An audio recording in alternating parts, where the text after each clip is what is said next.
Minneapolis has become ground zero for what many are calling the largest federal immigration enforcement operation in American history. The numbers are staggering and demand immediate attention. Since January 2025, more than 10,000 criminal illegal aliens have been arrested in Minneapolis alone. Of those arrests, 3,000 occurred in just the last 6 weeks. These aren't minor offenders we're discussing. According to Homeland Security Secretary Kristi Noem, these individuals include murderers, rapists, child predators, and what she described as incredibly dangerous criminals who were killing Americans, hurting children, and spreading terror throughout the city. Operation Metro Surge represents an unprecedented deployment of federal resources. Nearly 3,000 ICE agents, Border Patrol officers, and federal investigators have converged on Minneapolis. This isn't theater or political posturing. This is systematic law enforcement action designed to remove violent criminals from American streets. The Department of Homeland Security reports that approximately 70% of those arrested have criminal charges or convictions on their records. These are documented violent offenders, not the vulnerable community members that some local politicians and media outlets would have you believe. The situation has escalated to the point where both Governor Tim Walz and Minneapolis Mayor Jacob Frey are now under Department of Justice investigation for allegedly conspiring to obstruct federal law enforcement. Think about the implications of that statement. While MS-13 gang members and cartel operatives were being removed from city streets, the highest-ranking state and local officials were reportedly working to prevent those arrests from happening. The governor and mayor of a major American city are being investigated for trying to stop federal agents from arresting violent criminals. The resistance from local leadership has created this crisis. Border czar Tom Homan made it clear from the beginning that if local governments honored federal detainer requests, none of this widespread enforcement would be necessary. If Minnesota officials simply kept illegal immigrants who had been arrested in police custody long enough for federal agents to apprehend them, there would be no need for agents going door to door in neighborhoods. If Governor Walz had allowed federal agents access to jails to arrest illegal migrants convicted of crimes, these broad enforcement operations wouldn't be happening. The current situation is entirely the result of sanctuary city policies that prioritized ideology over public safety. But the criminal arrests represent only half of the catastrophe unfolding in Minneapolis. While local officials were focused on protecting their sanctuary city status and resisting immigration enforcement, federal investigators uncovered what prosecutors are calling the single worst case of industrial-scale welfare fraud in American history. We're not discussing isolated incidents or a few bad actors exploiting loopholes. This is systematic, organized fraud on a scale that defies comprehension. Nearly $10 billion in taxpayer money has been stolen in Minnesota through various fraudulent schemes. Federal prosecutors have charged 86 individuals, with 78 of them from Minnesota's Somali community, in massive schemes that weaponized COVID relief programs, Medicaid, autism therapy funding, and child care subsidies. The Feeding Our Future scandal alone involved over $1 billion stolen through fake meal programs for children who never existed. The Housing Stabilization Service program, originally designed with a $2.6 million budget, exploded to over $100 million in just months, with most of that money going to fraudulent claims. This isn't money disappearing into abstract government waste. This is $10 billion that was supposed to feed hungry children, provide autism therapy for disabled kids, and help families afford childcare. Instead, it enriched criminals who exploited programs designed to help the most vulnerable members of society. The scale of this theft is almost incomprehensible. For context, $10 billion could fund the entire annual budget of a mid-sized American city for multiple years. The fraud has had devastating real-world consequences beyond just the stolen money. Hennepin Healthcare, the safety net hospital serving Minneapolis, has sent emergency memos to staff announcing they need to find $50 million in budget cuts in the first quarter of this year just to keep their doors open. Their cash position is severely negative. They've lost money in 7 of the last 8 years. The technical term for their crisis is rising uncompensated care, which is a bureaucratic euphemism for treating massive numbers of people who cannot and will not pay for services received. Here's where the situation becomes almost absurd in its dysfunction. While this major hospital system teeters on the edge of bankruptcy and struggles to provide basic medical care, they still employ a chief equity officer earning nearly $360,000 annually. This administrator's stated priority isn't healing sick people or ensuring financial stability. Instead, their focus is reducing health disparities and fighting racism as a public health crisis. This is the textbook definition of misplaced priorities during a crisis. A hospital facing collapse is paying someone more than $350,000 to work on equity initiatives while they can't afford to keep the lights on. What's happening in Minneapolis isn't an isolated incident or unique crisis. It represents a broader pattern that social critics have identified as blue zone collapse. This phenomenon describes how progressive-run cities don't fail dramatically, like a building demolition or Hollywood explosion. Instead, they experience slow, grinding social and cultural erosion, where government agencies and public services technically continue to exist but become functionally useless while simultaneously demanding ever higher taxes. The result is a doom loop that accelerates decline rather than reversing it. The evidence for this pattern exists across numerous American cities.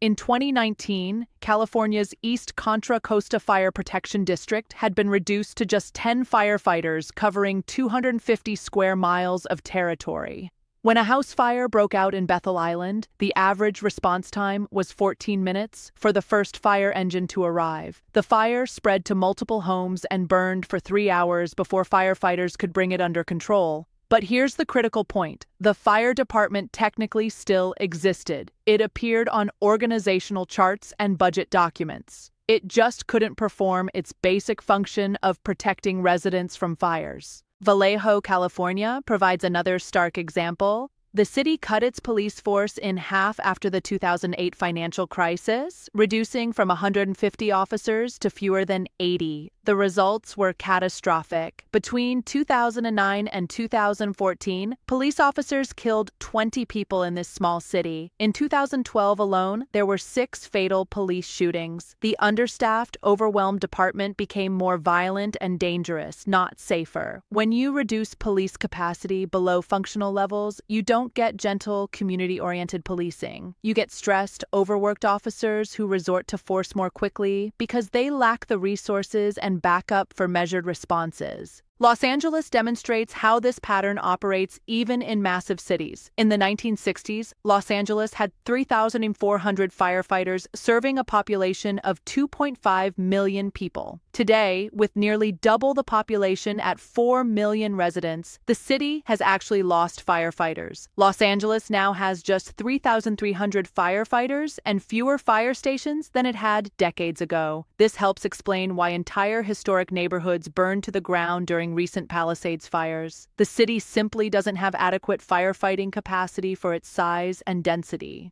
Detroit, during its crisis years, experienced perhaps the most extreme version of blue zone collapse. If you were shot or stabbed in Detroit, you had only a 50% chance that police would arrive within an hour. Read that again. A 1 in 2 chance that emergency responders would show up within 60 minutes if you were dying from gunshot or stab wounds. But the Detroit Police Department still technically existed. It had buildings, leadership, budgets, and officers. It just couldn't perform the most basic function of emergency response. Minneapolis itself has a legal requirement written into its city charter that mandates 731 sworn police officers. The city hasn't met that number in years and currently has fewer than 500 officers. This isn't a suggestion or goal. It's a legal requirement that the city is openly violating, while city council members who impose this requirement make no effort to enforce it. The law exists on paper, but has no functional meaning in practice. Beyond emergency services, basic urban infrastructure is deteriorating across blue cities. Potholes go unfilled for months or years. Streetlights remain broken. Public transit systems decline in reliability and safety. Parks become overgrown or unsafe. These aren't dramatic failures that make headlines. They're the steady accumulation of small failures that compound over time until the entire urban environment becomes noticeably degraded. The collapse follows a predictable formula that creates a self-reinforcing doom loop. Democratic regimes in these cities impose higher and more confiscatory taxation while offering fewer and better services. This causes productive residents and businesses to leave for better-governed jurisdictions. As the tax base shrinks, the remaining political leadership becomes more radical and ideological because moderate voters have departed. The more radical the leadership becomes, the more they raise taxes and the less effective services become. This drives out even more residents and businesses, which further concentrates the remaining population into ideological uniformity. The cycle continues spiraling downward. The key insight is that government in these deep blue cities doesn't cease to exist during this collapse. City halls remain open, council meetings continue, agencies keep collecting taxes, often at higher rates than ever before, but government becomes increasingly incompetent at performing its most basic responsibilities while extracting more money from a shrinking base of taxpayers who receive less in return. You end up with the worst of both worlds: high taxes and terrible services. San Francisco illustrates this pattern with particular clarity. Yes, you can still find vibrant neighborhoods, excellent restaurants, beautiful architecture, and pleasant streets in parts of the city. But the decay is spreading while the functional parts are shrinking. The trend line points in only one direction. Both realities coexist simultaneously. Some things still work reasonably well, which becomes the excuse to ignore the systemic collapse already underway in other parts of the city. This isn't a black swan event or sudden crisis. It's a decades-long grind where the presence of some remaining nice areas obscures the reality of overall system failure. This represents blue zone collapse in its essence, not a dramatic Hollywood implosion that happens overnight.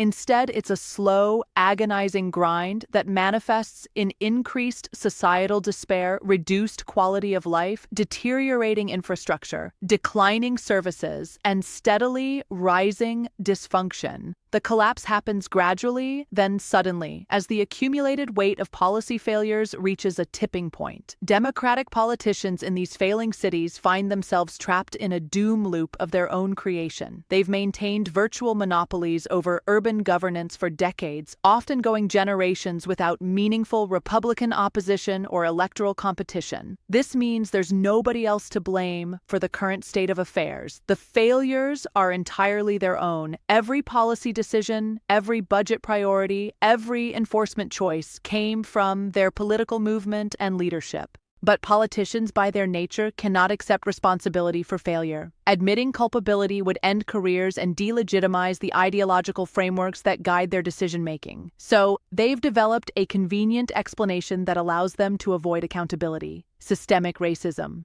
By attributing every problem to abstract historical forces and claiming that present-day discrimination explains all disparities and failures, progressive politicians can exonerate themselves from blame while continuing to tax heavily, spend ineffectively, and enrich themselves through the political process. This strategy works politically because it appeals to certain voters' moral sensibilities and allows leaders to position themselves as fighting against injustice rather than managing basic services competently. But it doesn't solve any actual problems. Crime doesn't decrease because you've renamed the police budget or hired equity officers. Fires don't get extinguished faster because you've acknowledged historical redlining. Potholes don't fill themselves because you've declared infrastructure racist. The real-world problems continue deteriorating while political energy gets directed towards symbolic gestures and ideological initiatives. When Secretary Noem states that ICE is restoring peace and public safety to Minneapolis, she's not engaging in political hyperbole or exaggeration. Federal agents are literally doing what Governor Walz and Mayor Frey have refused to do for years, removing violent criminals from communities, investigating massive fraud schemes, and restoring basic rule of law. The uncomfortable truth that progressive politicians desperately want to avoid is that President Trump's enforcement operations might represent the only thing preventing Minneapolis from complete fiscal and social collapse. This isn't authoritarianism or fascism. Despite what critics claim, it's the federal government exercising its constitutional authority to enforce immigration law and investigate fraud after local officials have failed or refused to do so themselves. When local government becomes so dysfunctional or ideologically captured that it cannot perform basic functions, higher levels of government have both the authority and responsibility to intervene. That's not tyranny. That's rescuing a failing city from leaders who have chosen ideology over the well-being of their own citizens. The broader question facing America is whether blue enclaves like Minneapolis can experience renewal or if they're doomed to continued decline. The answer depends entirely on whether voters in these jurisdictions are willing to hold their leaders accountable and demand competent governance focused on basic services rather than ideological initiatives. Every city faces a choice. You can have a government that collects reasonable taxes and provides excellent police protection, fire services, infrastructure maintenance, and emergency response. Or you can have a government that collects high taxes, employs numerous equity officers and diversity consultants, issues frequent statements about systemic racism, but fails to keep your streets safe, your water clean, your roads maintained, and your neighborhoods secure. You cannot have both. The money goes one direction or the other. Minneapolis and cities like it have chosen the latter path for decades. The results are now undeniable. Billions stolen in fraud, hospitals facing bankruptcy, violent criminals operating freely until federal agents intervened, police forces below legally mandated levels, infrastructure crumbling, tax-paying residents fleeing to better-governed areas. This is the inevitable endpoint of prioritizing ideological goals over effective governance. The Trump administration's intervention in Minneapolis demonstrates what happens when competent leadership decides to actually enforce the law and hold people accountable. Thousands of dangerous criminals removed from communities, massive fraud schemes investigated and prosecuted, rule of law restored. This is what proper governance looks like. And the contrast with years of local progressive leadership couldn't be starker. The question for every American is whether we want more cities to follow Minneapolis's path of managed decline, or whether we want the renewal that comes from demanding accountability, competent management, and leadership that prioritizes citizens' safety and well-being over ideological conformity. The choice is ours to make. Now is the time to demand accountability from your local leaders. Are they prioritizing your safety and the basic services you pay taxes for? Or are they more concerned with ideological initiatives that don't make your life better? Contact your city council members, your mayor, your state representatives. Ask them specific questions about police staffing levels, emergency response times, infrastructure maintenance, and budget priorities. Demand transparency about how your tax dollars are being spent. And if they cannot provide competent basic governance, it's time to elect leaders who will. The future of American cities depends on citizens holding politicians accountable for results, not rhetoric. Your voice matters. Use it.